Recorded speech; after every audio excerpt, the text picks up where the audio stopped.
prophet Jeremiah was sitting in prison.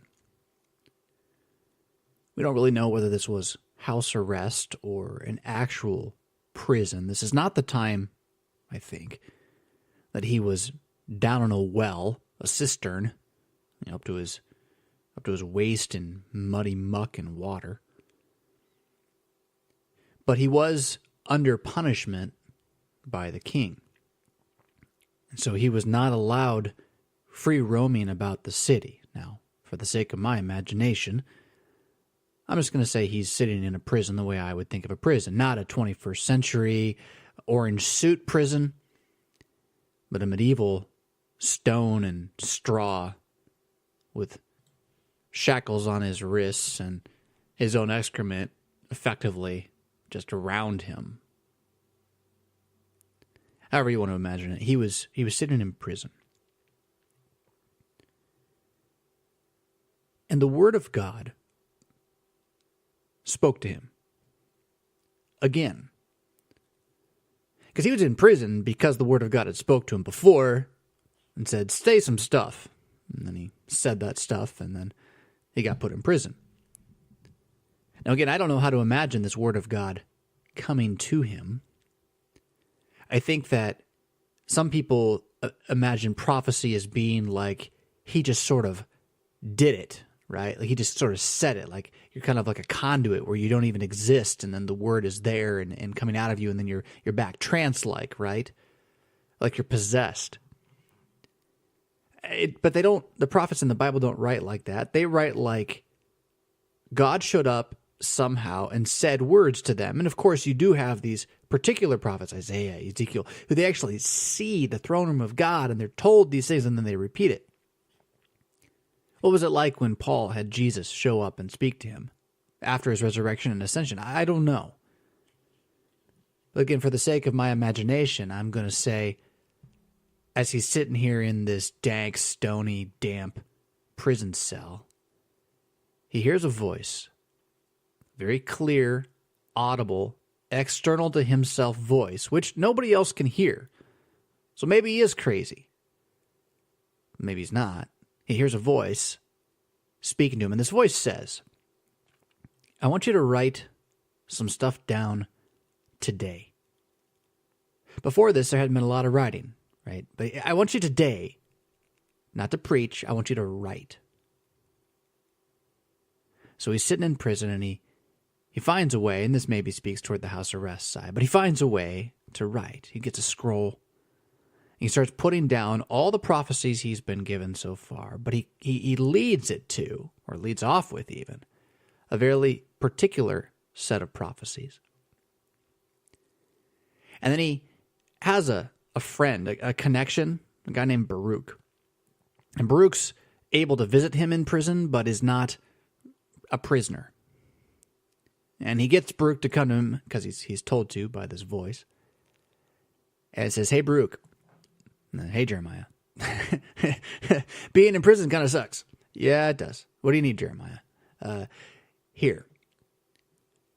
God says to take this scroll and to go to the temple and read it there. And Baruch's like, well, there's this like huge fast going on today, right?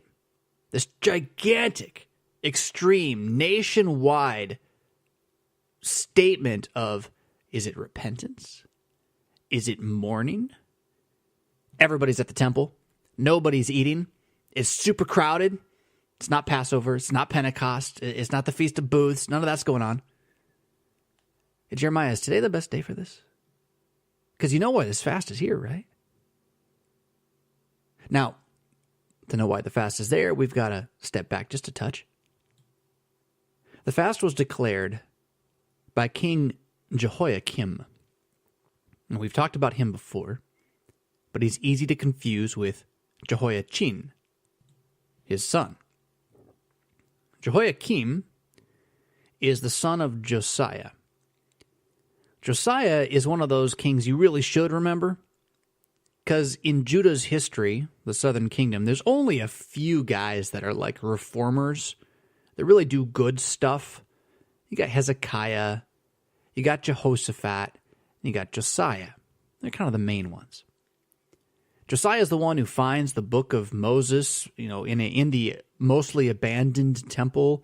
At least the courts have been converted for pagan usage. He finds that book and has it read before the people, and they reconsecrate, and they have all the Passover again. And even says that even since David and Solomon's time, the law had not been kept outwardly with such attention to detail. The people were just doing it, though. And his sons, Jehoahaz and Jehoiakim, neither of them seem to really believe it. So after Josiah dies, his son, Jehoahaz, Jehoiakim's brother, reigns in his place, in Josiah's place. And Jehoahaz gets himself in some trouble with an upstart pharaoh down in Egypt. This guy's name is Pharaoh Necho, and he's pretty important to the big picture here. Because at this time in the history of the world, there is really one dominant power, and it's not Egypt. It's Assyria, centered in Nineveh. Right? You remember the story of Jonah and how big that city was, and it really was that big. It was huge. It was a megapolis. Massive walls. And the Assyrians, they were dominant for a long time, centuries long. An empire the likes of which the world had not seen. And they were brutal. They were probably one of the best for their time. Counting for inflation, the best army there ever was. U.S. might have something to say about that. But see, we got all these tools, right? I mean, these guys were something. Let's just say it that way.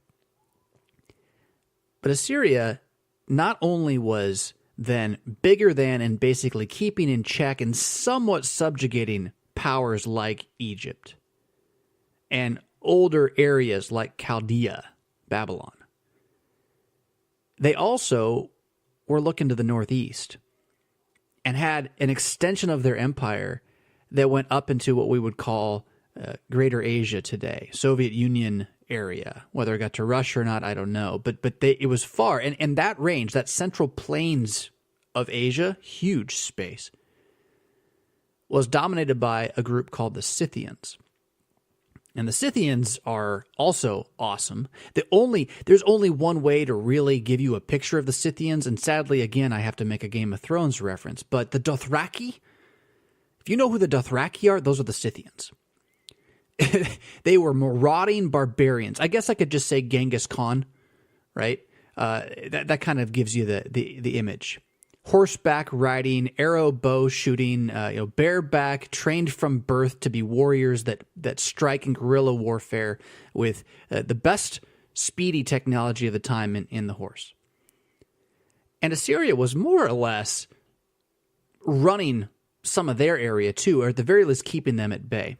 Well, some time around this time, we're talking 600s BC here, sometime around this time, Assyria has an internal collapse that is connected with some severe losses on their eastern front. And the history of this is a little bit muddy because we don't have a lot about their fall. We have a lot about their success. But within a very short amount of time, Assyria just implodes. It collapses. So that to the extent that people actually within 100 years forget it existed. It's kind of crazy how fast it happened for how big they were. And, they forget where Nineveh was. And it's a ghost town, right? So anyhow, so that's happening right now. Assyria is about to fall or is falling. And this guy, Pharaoh Necho, who inherited this dynasty that was going way back, right? We're talking, I mean, it isn't the same Pharaoh that knew Joseph, but it is the same Egypt, right? Egypt just has this historical lock on the power of that southwest side of the Middle East. And he sees an opportunity. And he decides that now's the time to start expanding. So he actually comes up and he subjugates Judah. Now he does this to Jehoahaz. So after Josiah the Reformer's death, And Jehoahaz, his son, reigns in his place and undoes very quickly all the reforms that Josiah had done. He finds himself in a pitched battle with this guy, Pharaoh Necho, and all of his chariots out of Egypt. And as strong as Judah could sometimes be as a minor power, they just could not compete. So that Necho actually captures Jehoahaz, puts him into chains, and takes him off, as well as takes a lot of silver and gold out of Jerusalem, takes all that down to Egypt. And as was common then, you would take somebody else who you thought you could control and put them on the throne and get them to swear allegiance to you. So just as Pharaoh had sort of been at least having to pay tribute to the greater power of Syria, even as they kind of wrestled with them back and forth over the centuries for control of the region. As much as that was true, or as that would happen, so he does this now to Jehoahaz's brother, who at the time is named Eliakim, but when he becomes king, he gets named Jehoiakim. All right, so here we are, Jehoiakim. Jehoiakim is king, probably around his 4th year in power, when Jeremiah is sitting in prison, and this audible voice, who is God unmistakably and tells the future and tells the truth and commands repetition, tells him to write some stuff down in a book and send it to be read in the temple, where there is this giant fast going on. Oh, but we're missing half the story. Because after Pharaoh Necho subjugates Judah, he's getting a feel, he's getting an itch. He thinks, man, the days of glory could return. And he campaigns and continues to move north. He sees the weakness of Assyria in its collapse, and he begins to pick off and take more and more pieces, extending the boundaries of Egypt. Now, this is kind of fun. If you ever played Risk, which I haven't played Risk for quite a while, actually, I like games that are even more complicated than Risk, but there's kind of one major rule in Risk, right? And it's don't overextend yourself, right? So the game goes like this. If you've never played, you're rolling some dice, you have some armies, and you have a number of pieces, and you get so many pieces every turn to replace the ones you lose. And you're trying to take over the map by extending your armies against their armies, rolling dice, beating theirs, taking their territory. But you always got to leave one of your pieces where you were. You can't just kind of leave it unguarded. Someone else will come and take it. So you're trying to hold as much territory as you can. And you feel pretty good about yourself. You knocked out a whole bunch of stuff, and you're rolling your way out, and look how far you spread. And then it's the next guy's turn, and he gets a bunch of new pieces, and he drops them right next to your farthest extended little finger of a single guy, and bam, bam, bam, bam, bam. You're wiped off the map entirely because you overextended yourself. Well, Necho kind of does this. He keeps moving toward Assyria, and doesn't really realize or isn't aware of how strong another territory of Assyria is and always has been, and is getting ready to take advantage of the same situation. And that territory is Babylon, Chaldea. And Babylon is ruled over by a subject king, right? So he wasn't the king of Assyria, but he was the king of Babylon, and he paid tribute to and was extended from Assyria. His name is Nabopolassar. Nabopolassar, right? Don't get it confused. And Nabopolassar is advanced in age. He's kind of a grizzled but clever guy. And he not only sees the opportunity and begins to do the same thing Pharaoh Necho was doing, but in his region, taking territories for himself, but he also sees or hears of the encroachment of the Pharaoh and of Egypt up toward the Euphrates. And the Euphrates technically is the boundary of Babylon. This is their purview. So he learns that there's this guy with an itch, with an army, being extended right to the edge of his own territory, even as he's trying to consolidate and maybe expand his own territory. And so he calls up his number one son, a guy named Nebuchadnezzar. I know you know his name. So Nabopolassar is the father of Nebuchadnezzar. And he charges Nebuchadnezzar, go put an end to what this Pharaoh, this worthless reed out of Egypt, put an end to him. Stop what he's doing. And it is in the 3rd year of Jehoiakim's reign, a year before Jeremiah is sitting in prison and writes a book, in the 3rd year of his reign, that this sending of Nebuchadnezzar from Babylon happens. Now, this is super important on a hypercritical, biblical, is the Bible true level. Because the book of Daniel begins like this. In the 3rd year of the reign of Jehoiakim, king of Judah, Nebuchadnezzar, king of Babylon, came to Jerusalem and besieged it. Now, as that reads, it's in conflict in at least 2 ways with everything I just told you. And I hate to break it to you, but everything I just told you is what actually happened.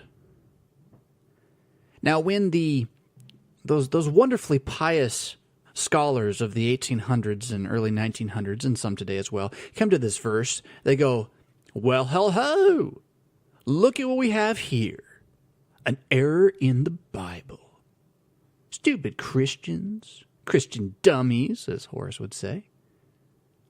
And then they use this to prove how dumb Christianity is and how prophecy doesn't exist and how nothing's true except for what they think, which isn't even true once their postmodernism finally takes hold. It's just all nonsense and babble and do what you want and die tomorrow. But that's a good thing because we're all going to be going to the spirit in the sky or whatever. They think they paved the way for rationalism, but they just paved the way for Hinduism. It's crazy. Anyway, the thing is, well, the way it reads, the way it's still sadly translated in English, in the ESV, well, it's not the only way to read it. So let's deal with them in order, right? In order of ease. You have that the 3rd year in the reign of Jehoiakim, Nebuchadnezzar comes to Jerusalem, as Daniel 1 says. And yet it's in the 3rd year of Jehoiakim that he marches to Carchemish to face Pharaoh Necho and fights him there. And we actually know this from that there's other places in the Bible that similarly speak this way. And so it's not just that the Bible, in Daniel's sense, would be in conflict with external sources. It's actually in conflict with itself. So you have that problem of the dating of the year by the reign of Jehoiakim.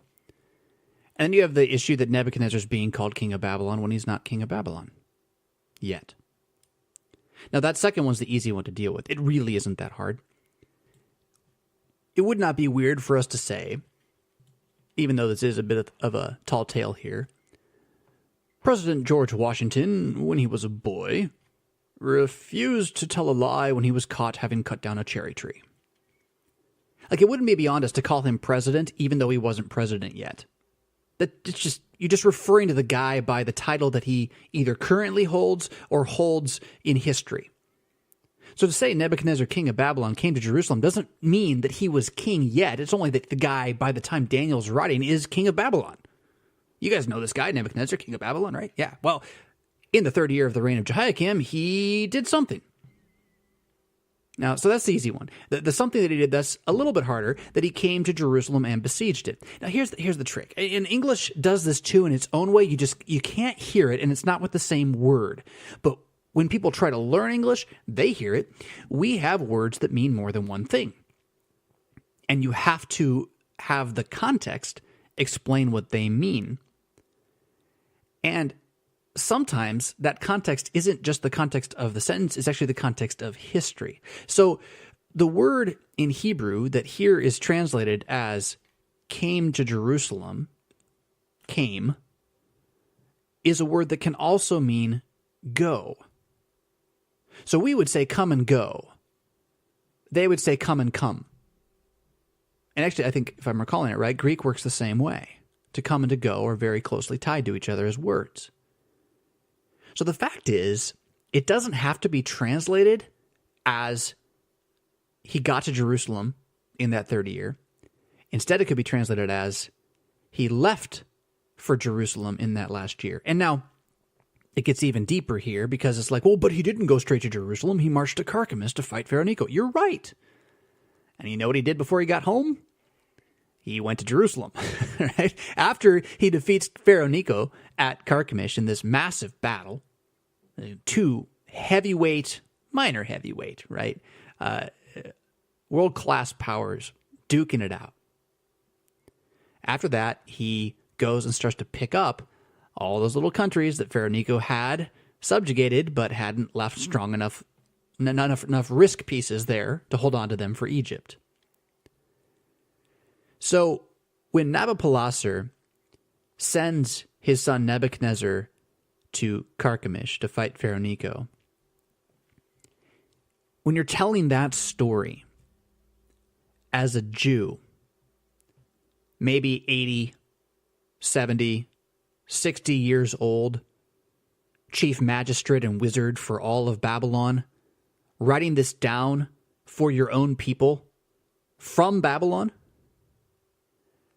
you might just think that moment, that sending moment, when Nabopolassar knights Sir Nebuchadnezzar and sends him on the crusade, that is the fulfilling moment of all the prophecies about the destruction of Jerusalem, which was going to take place, that's when it begins.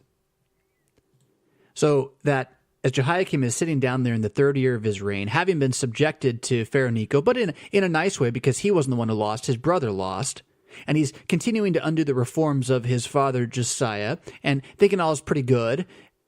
Well, in that year, Nebuchadnezzar leaves to fight the guy who Jehoiakim is subject to and crushes him. And then he doesn't stop there. In fact, after slaying Necho, now, whether it was actually himself with his own hand or his army, I don't know. But after slaying Necho, he pursues the Egyptian army all the way back to Egypt. And basically stops at the border of Egypt, but all the way back to Egypt. This is, again, the third year of Jehoiakim, and it's in the 9th month of that year, as he comes back up, that he makes a little side stop. Hey, look, there's this stronghold called Jerusalem with this guy who used to serve Necho. Let's see if he'll serve me. And he comes up and he does take Jerusalem. Now, this isn't the full destruction of the temple taking that will happen later, but is certainly a warrior's control.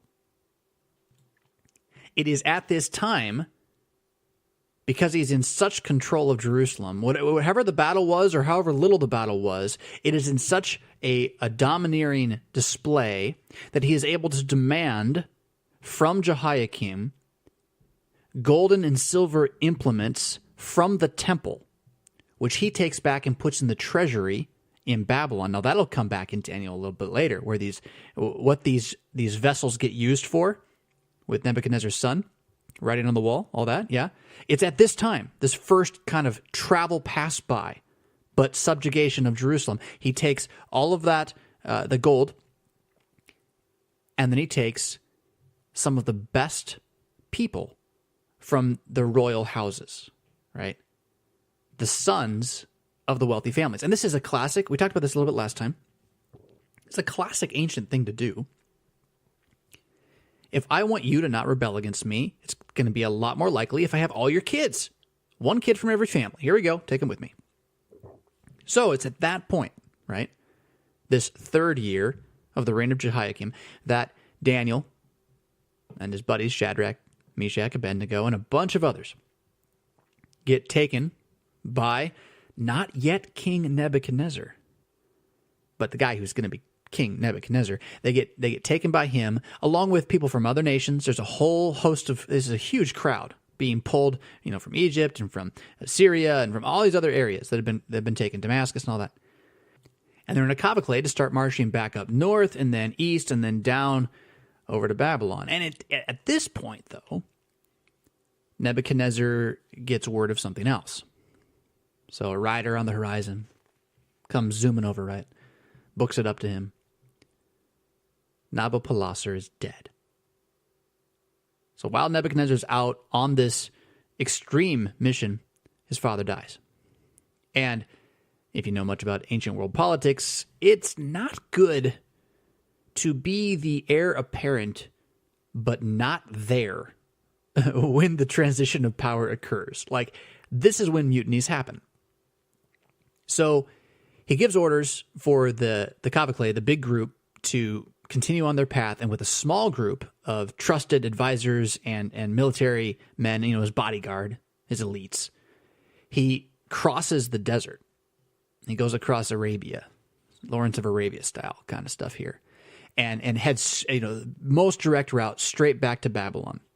Now, when he gets there, it's not as bad as it could have been. He finds out that they're actually preparing for him. They want him to be king. And so he's able to ascend the throne and be placed into the monarchy, and in that year then becomes the actual, in fact and in truth, king of Chaldea, Babylon. But now imagine being King Jehoiakim, standing on the walls of Jerusalem, watching this huge host go away, not really knowing about the death of Nabopolassar at all, but there goes your gold, the implements that your ancient God, even though you don't really believe in him, but he's a symbol to you at least, right? Your ancient God had set there for so long, and they're of immense value, and a bunch of your nobility. Now, this is not the subjugation you had under Necho. You were cool with that, but this starts to itch for you, and you don't want to stay like this, right? This is more than just I hate my cubicle, right? But it's kind of in that realm too. And so he immediately, in his head at least, watching them go over the horizon, is hatching plans for the long game. Sure, how are we going to undo this thing? And one of his first plans in this long game is that on the anniversary, now, I mean, this is speculation here, we're putting the pieces together, but it makes sense. On the anniversary of this catastrophe, he calls for a nationwide or citywide massive fast, a great event of mourning to consecrate their not being a free people anymore. He wants everyone to remember how terrible this very far away across a desert power is, and what they've done by taking their children away, and what they've done by taking their wealth and continuing to take their wealth. He wants everyone to know this and remember this. And whether it's this year or the next year or the next year, by the time this thing is the 4th of July, right? Not happy 4th of July, but sad 4th of July. And everyone every year is, not liking this. There's going to come a chance. There's going to come a chance. There'll come a day where we can fight back and we can be free. Freedom! Yeah. So that's what's happening as Jeremiah is writing down these words that God gave him to speak on that day. By not being there, he's in prison, but sending Baruch with these words to the center of the temple, where everyone's there performing, this hodgepodge, synergistic, syncretistic mix of various religions, pagan and Yahwehism, all as one, but at the temple, lots of people. Now, I got to aside here for 1 second to make sure this is clear too. So if you look at Jeremiah 36, where this is recorded, it starts off that he gets the command to actually write it down in the 4th year, but it's in the 5th year that it's actually read. Easy answer to this. It's late in the year. We'd call it December. It's not the way their calendar works, but we'd call it December. It's around Christmas time. He has to start writing. He's got to write a scroll. I mean, it's 36 chapters or 50 chapters or whatever. It's a whole lot of all the prophecy he's ever written. Starting off with, of course, some of the most intense stuff that's going to be said. But it's not like he wrote it in an hour, right? So it's in the 5th year then that the fast has been brought together. The fast has been called, and the fast is brought together. And again, Baruch then comes to the temple, and he opens the scroll, and the crowds are all there, and who knows if they're staring at him, but he starts to read, and it's loud enough so everyone can hear. And pretty quickly, some of the other leaders there, priests, advisors, what have you, they start looking at each other like, holy crap. Because what he's saying, if I could just summarize the whole thing, is that this guy Jehoiakim, who you think is king, well, he has rejected me, Yahweh, your Lord. And I've been warning you for a long time about what happens if you keep doing this. And like now, I've had it up to here. I'm done. So maybe you'll hear and believe, but you're not going to hear and believe. So I'm done. Babylon's going to come and they are going to destroy you to the ground. So remember, you're in this. Now put yourself in the shoes of like you're just some Jew, right? Some Hebrew. And you're at this fast because the king said you had to. It's a day off of work, and it's you don't really like the fact that you're subjugated because you have this desire to be a free people as well, and you're there and you're fasting and in the temple you remember your dad brought you here as a kid, so it kind of reminds you of that, and then you hear this guy who's just shouting in the middle of the temple these words about how this very fast, this very thing you're doing, planning as a people to rebel against Babylon, in fact, is going to go the other way, and Babylon's going to level this temple and destroy the king who proclaimed this fast. So you can see yourself now being one of these leaders here. You're like, whoa, who let this guy start talking? Whoa, come here. Here, shh. What's this? Right? So they start asking him. In fact, it's Micaiah, the son of Gemariah, son of Shaphan. He hears all these words, and he's like, this ain't good. We got to do something about this. And he runs down to the chambers of the king's secretary, where there's a bunch of other officials. There's Elishama, the secretary, Delaiah, who's his son, and Elnathan, another guy, and Zedekiah, son of Hananiah, all these officials. He's like, right now, in the temple, during Christmas Eve service, there's some guy standing up shouting about how the church is going to burn down soon because we don't believe in the real Jesus anymore. And the officials, then they send this guy, Jehudi, up to Baruch. He says, hey, take that scroll. Stop reading. So they grab him, stop reading the scroll. Come here. And they bring him down.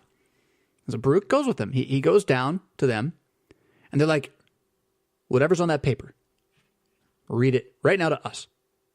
So he starts reading the same stuff. I will destroy the temple. You have not repented. The end of the covenant. It's over. Bye-bye, Jerusalem. And they are like looking at each other, and they're afraid. And there's kind of two ways of looking at this. Let's just say they're not afraid because they believe it. But remember, Jeremiah's already in prison, right? And this king's a bit of a loose cannon as it is, right? So and now this has been shouted in the temple during the guy's personal holiday. So they're like, Baruch, we have to tell this to the king. We can't let you just do this. You're crazy, man. What are you thinking? Now, can you tell us this? Did you write these words down of your own accord, or did Jeremiah actually tell you to write them down? And he's like, yeah, he dictated it to me. I'm the scribe. That's it. I did nothing more. I wrote them down and just followed his orders. These came straight from his mouth. And the officials are like, okay, this is where he's probably not in a prison. He probably is in house arrest. They're like, verse 19 of chapter 36, go and hide, you and Jeremiah, and let no one know where you are. Because the king's going to be pissed. They then go to the king, and they have the scroll, and they start reading the king the scroll. Now it's winter again, right? And so there's a fire there. The king is kind of warming himself by his fire in his chambers. Again, I always think of these things medieval style, and that's not right, but it's helpful for the imagination for me. So he's sitting there with his furs over his shoulder and his glistening what have you on his head, and there's a big roaring fire and pictures of the fathers on the walls. I mean, none of that's right, but the fire's right. He's sitting in the winter house, it says in verse 22. There's a fire burning before him. And remember that a scroll and a book are the same thing, but they're different. A scroll is one long piece of paper rolled up. And so you have to write in columns. You don't write all the way to the end of the page. That'd be crazy, right? It's like 35 feet or whatever it is. So they're in columns. So the king's sitting there, and they're like, King, we gotta I got to tell you about this thing that's happened in the temple today during the big holy fast that you were having for the sake of your kingdom. Yeah. That guy Jeremiah, he sent this, and it was being read really loud, and everybody was listening to it. King's like, read it. So they start reading, and they're about two columns, 3 columns in, and the king puts up his hand. The guy stops reading. The king reaches up. He takes the edge of the scroll. He takes his knife, and he slices straight down 3 columns off. And he hands the scroll back to the guy. And he takes that 3 columns. He reaches out over the fire. He drops it in the fire. Looks back at the guy. Go on. And he does that for the whole book. Every 3 pages, right? Just slices it slowly. Puts it over the fire. Looks back to his secretary. Go on. Until eventually the book is entirely burned. Well, wherever Jeremiah was at this point, that voice speaks to him again. It probably wasn't like this at all, but I know you hate doing your work twice. Nothing worse. But the guy burned the scroll. So take another one. Write on it all the words, the exact same words that were burned by Jehoiakim. And then say this, add this part. Thus says the Lord, you have burned this scroll, saying, why have you written in it that the king of Babylon will certainly come and destroy this land, and will cut off from it man and beast? Well, therefore, thus says the Lord concerning Jehoiakim, king of Judah, he shall have none to sit on the throne of David, and his dead body shall be cast out to the heat by day and the frost by night, and I will punish him and his offspring and his servants for their iniquity. I will bring upon them and upon the inhabitants of Jerusalem and upon the people of Judah all the disaster that I have pronounced against them, but they would not hear. Jeremiah took another scroll, gave it to Baruch the scribe. He wrote on it the dictation of all the words, and many similar words were added to them. Now that's the book of Jeremiah, as we have it. It wasn't necessarily taken up to the temple to be read at the fast. It certainly wasn't done that day, but here's the thing that happens. So none of what he writes, it is proclaimed at some point, it's got to be, but none of what he writes there, none of those words happen right away. There's another series of years. This fast is probably something that continued to happen, right, for another series of years. So, in his head at the very least, Jehoiakim revolts immediately after Nebuchadnezzar leaves Jerusalem. How long it took him to actually begin doing this physically, whether he stopped paying taxes right away or what, I don't know. But remember, Nebuchadnezzar's back consolidating his kingdom now. He's got a lot of other things going on. Judah is not the most important thing to him. Like this is a slight. Wait, that guy over there in the boonies isn't paying his taxes. We got to deal with that. Oh, but right here to my immediate east is some significant stuff. Those Scythians are still out there, right? And Assyria needs to be taken over and consolidated. The kingdom's got to run.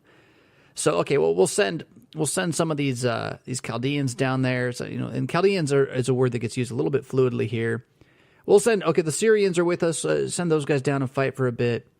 So Judah's basically at war with other smaller factions in the area, the Moabites, the Ammonites. They come down and they're trying to take the land back. And Jehoiakim's good enough, he holds them off.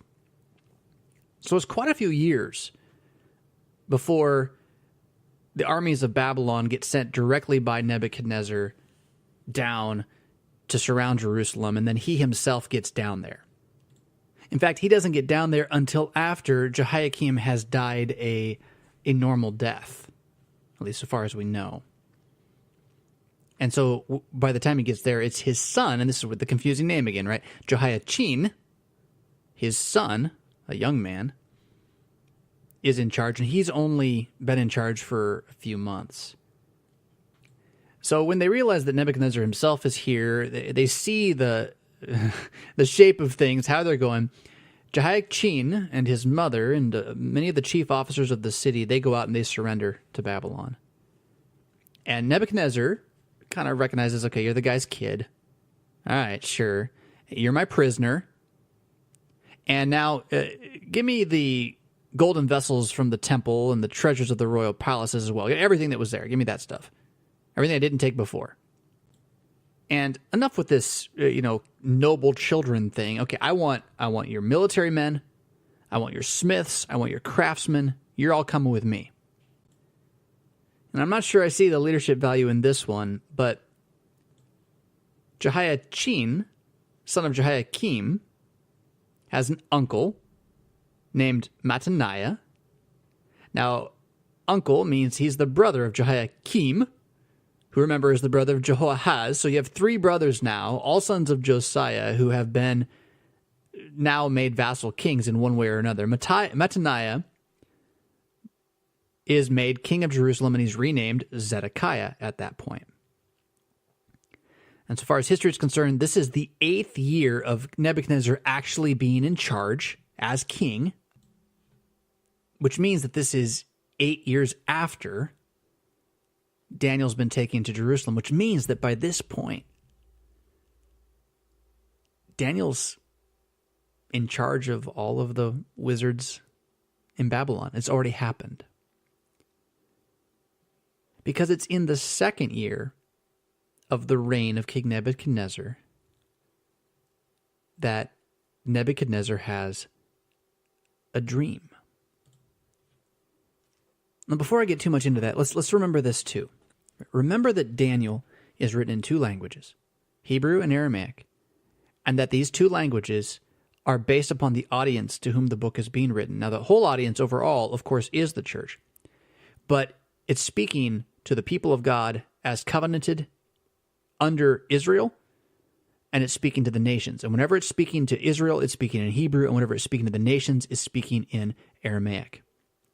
This little bit about the history there from chapter 1, really, I mean, that whole thing in part was dealing with chapter 1, verse 1. That's all written in Hebrew as an introduction to the entire book of who this guy Daniel is and why he has a right to say any of these things.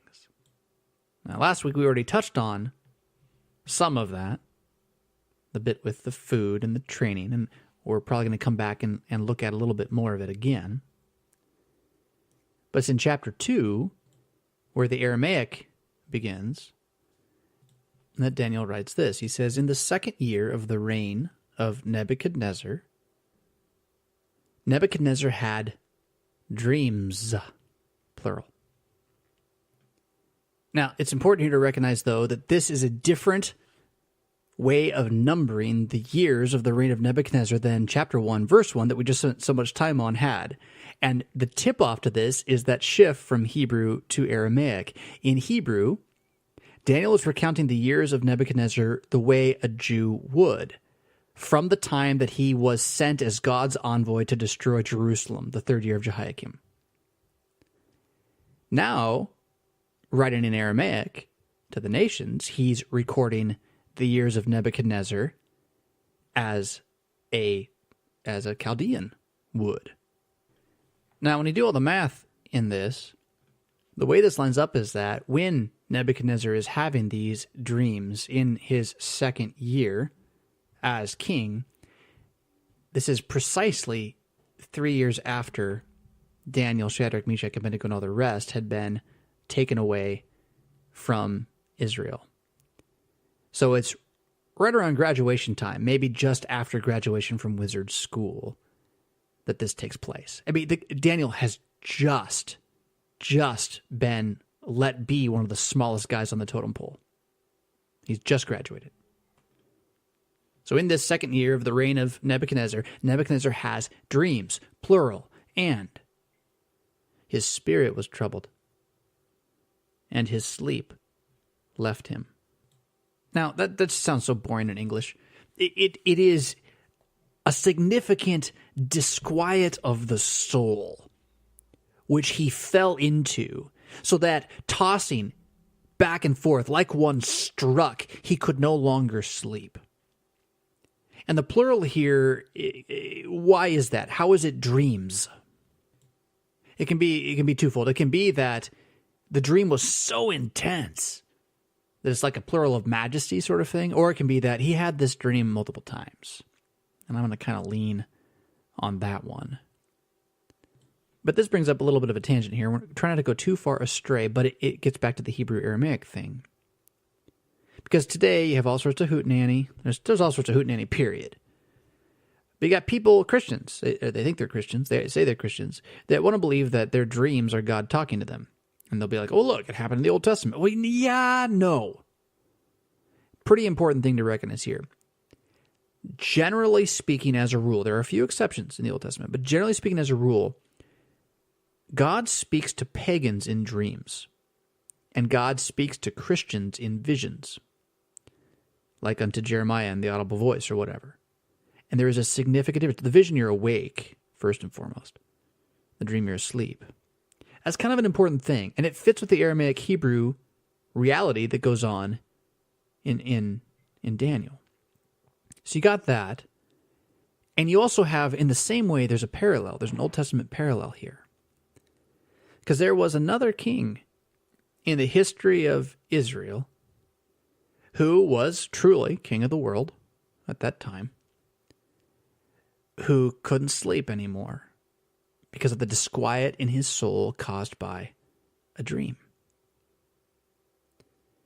Now, a movie could do this so much better than I'm going to be able to, but imagine you open your eyes, and it's bright. It's blue. The sky, clouds overhead. And you know you should be asleep, but this isn't like being asleep. You feel the grass on your arms and your legs. You're clearly lying on a hill, and you can hear the soft lapping of the Nile River just down the way. Reminds you of home. But everything's glowing. It's just a little too real. Like even more real than real would be. This isn't just a dream. There's something. I'm here. Look, I'm not scattershotting and jumping around and weird. I'm simply here. And you sit up, and again the wind blows, and you can almost see it. And all your childhood memories and hopes and dreams are kind of there with the sun and the air that's so fresh and the smells that you know. And you look down to the Nile where you remember playing as a child, and you see some cattle. The good cattle.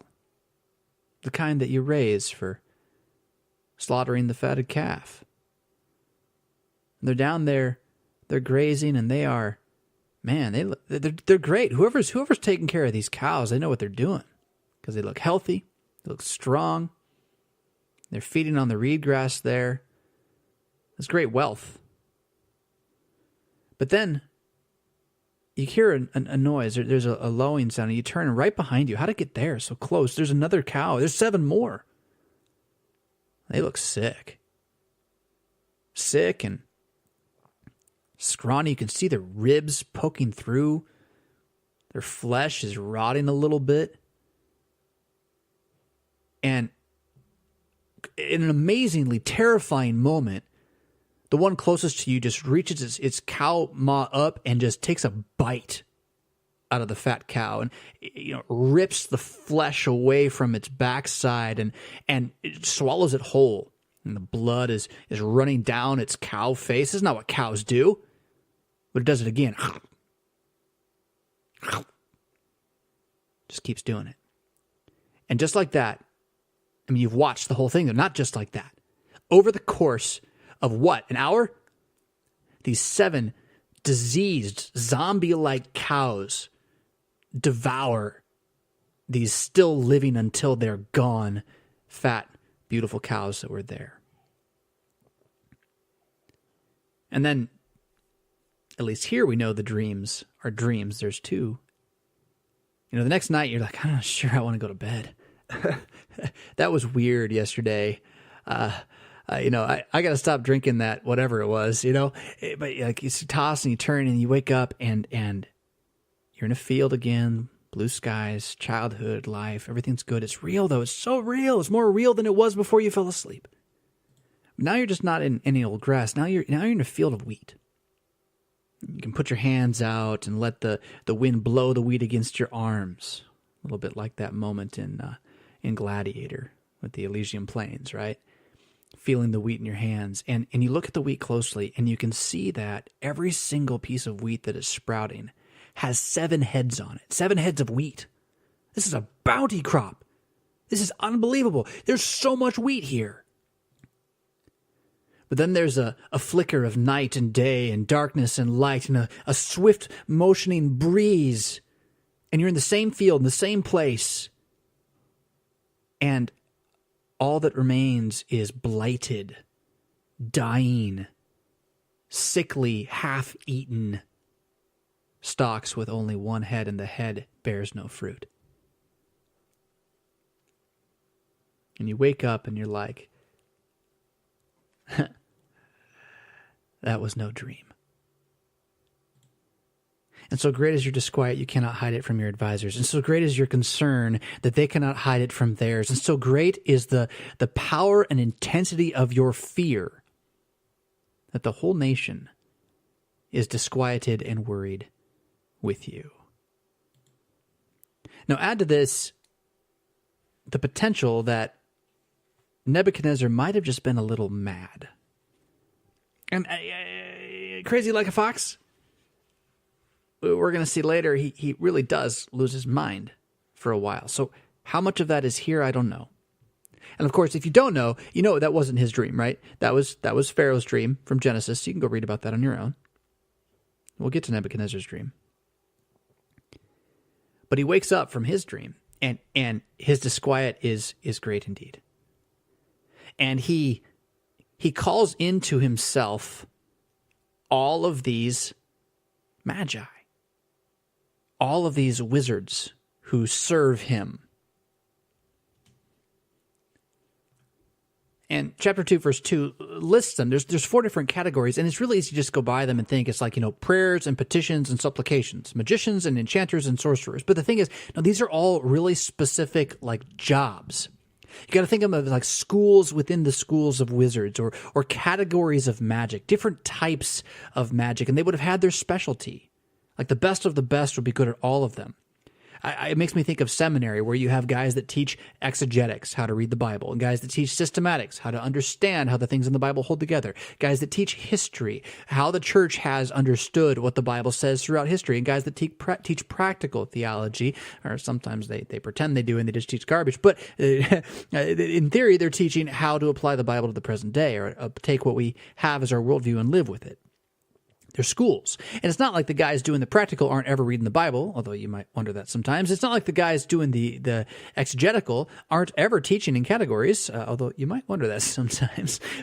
But they're these schools. And so in the ranks of the wise men of Chaldea, you had those who were called the stylus, because they always had a stylus, a pen and paper with them. These are those who knew the sacred writings. Right? You can call them the exegetes, I guess, but they'd studied everything. They were the scholars, the librarians. And then you had, with the stylus guys, you had the conjurers. And that word means to blow or breathe with a low whisper. Yeah? Makes me think of a little Sherlock Holmes with Robert Downey Jr. there. They would incant by movements of their breath, formulas of magic. And then you had the magicians proper, similar to the Janus and Jambres in Egypt, able to manipulate matter in certain ways, using not just their breath, though, right? They're using tools, alchemy kind of stuff. And then you have the official priest caste, and that's the 4th one mentioned here in Daniel. There's a 5th, but this 4th one, these are the masters. They were then called the Chaldeans from time to time, even though all the people were Chaldeans too. But they were called, like, they were the peak, because they had, as a priest caste, also mastered everything to some extent. And they also had the right bloodline. Yeah. So, they weren't mudbloods. There also then were astrologers are not mentioned here, or determiners, those who would read the stars and talk about the future, forecasting, horoscopes, all that kind of stuff. And all of this group then comes under a collegium of sorts, right? It's not really a union, but it's like that. A professional, the bar association, something like that. Well, they all get called in to Nebuchadnezzar's office late at night. Now, this doesn't mean everybody in the entire extended empire. It means that, the heads of the houses, the people who are in charge, the guys who should really know better, the senior leadership. So Daniel isn't called in at this moment. Right? Instead, it's just, the powers, the bigwigs. They all get called in. And they're all, standing before the king in his throne. You can imagine he's up on some sort of dais or pedestal. He's got his great, Near Eastern looking beard and his golden rings and his majestic bathrobe at night. And they're all kind of there and wondering what's going on. And he says to them, I have had a dream and I want to know what it means. And you got to hear that with a little of that mad twinkle in his eye. Like this he's working on multiple levels here. You got to wonder a little bit, is he like the first skeptic? Because he's laying a little bit of a trap for these guys. Because they're like, okay, oh great king, live forever, which is just kind of the way they would say it. Okay, sure, tell us the dream, and we'll tell you what it means, no problem. And he goes, oh, I think you misunderstand me. You will tell me the dream, and you will tell me what it means. And they go, oh, great king, live forever. No great king or mighty king in all of history has ever asked for such a thing. It's not possible. Now, the implication here is that the greater or mightier a king was, the more he could demand of you, right? So they're kind of saying to him, like, are you mad? Like, you are not so great as to tell the gods what to do, and only the gods could do this. Are you mad? And he's basically like, I'm going to call your bluff now, guys.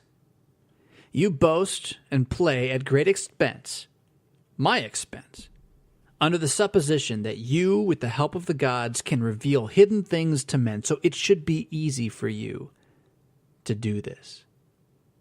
And the fact that you're hesitating makes me think you're all liars and you can't do nothing.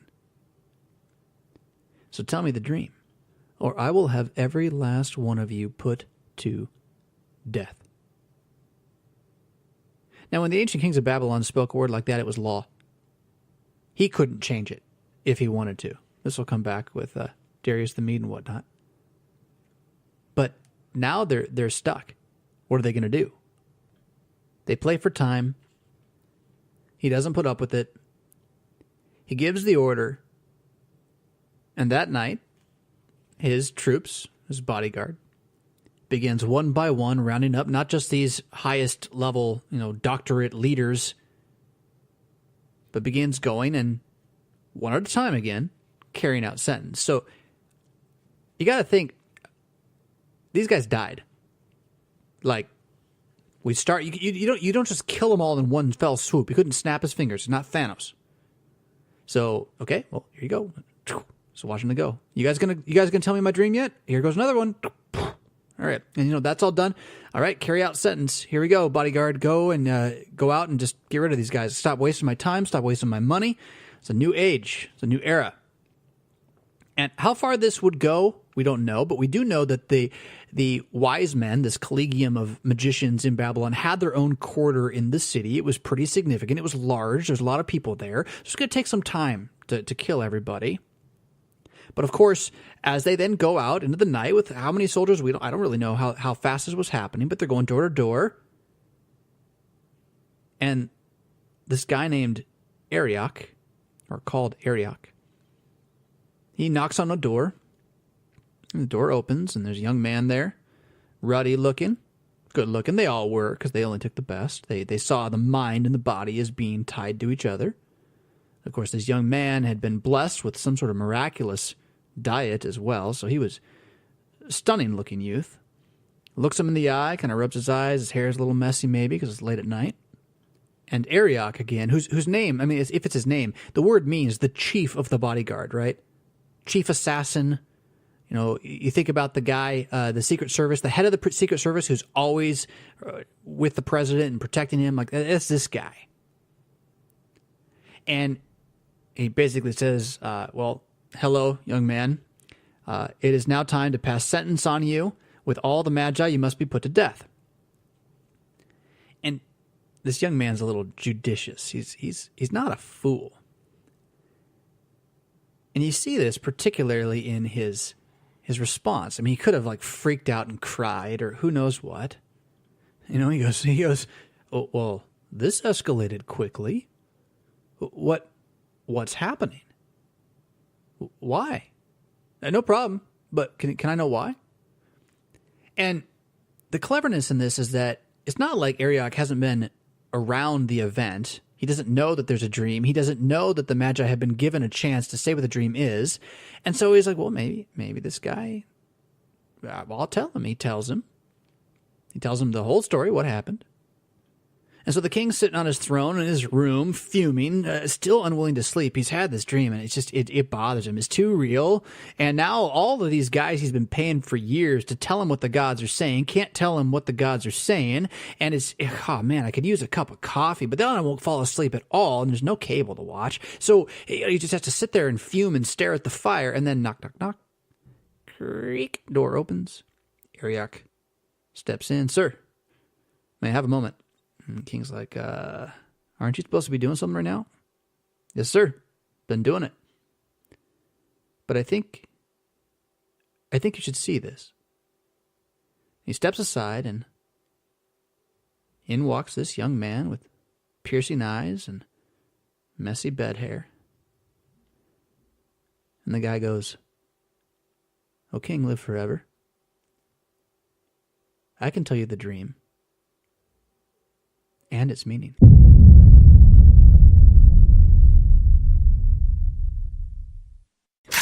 Ho, ho, ho, Merry Christmas. Well, maybe not ho, ho, ho, but Merry Christmas to everybody. I really do hope you enjoy this second episode in the series on Daniel. God is judging.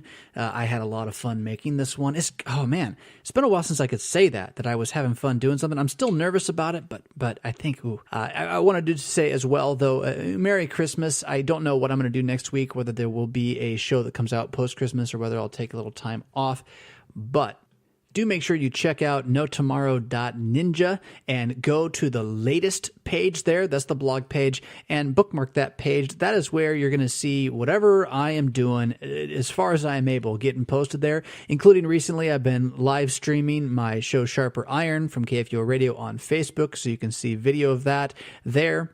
I'm giving various updates to things. There's going to be stuff there that only shows up there and nowhere else. So if you want to stay up to date with Project Resurrection, make sure you bookmark that page and come back and check it out.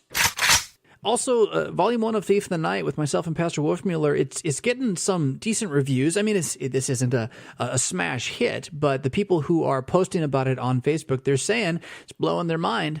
So if you've never had a chance to really study eschatology, this is a great way to start the introduction. What about the end of the world? I mean, we believe in this, right? And how do we navigate that in the midst of the chaos that's out there, the hootenanny, more hootenanny, that's out there with regard to eschatology? So Thief in the Night, Volume 1, First, Last Things, with myself and Pastor Brian Wolfmueller. You can find that on Amazon.com by searching First, Last Things, Fisk, or Wolfmueller. Eventually, you should be able to also buy it on the website notomorrow.ninja, but it's not there yet. Oh, while you're there, hey, pick up a copy of Echo if you haven't read it. I really mean it. I really mean it. Best thing I've ever done. Oh, and sorry, one last thing. I have to have my wife do some new recording because, sadly, she mentions the old name, and I'm not going to mention the old name anymore in the plea for you to support me and us on Patreon. So if you haven't done that yet, and you are a long-term or regular listener, $1.25 a week, $5 a month. I mean, it's It's a cup of coffee for most people, yeah? So I'd love to have you go over to Patreon, sign up, and be part of the team keeping Project Resurrection going. And I promise, I'll get her to, I'll get her voice back for you sooner than later. Yeah. Merry Christmas again.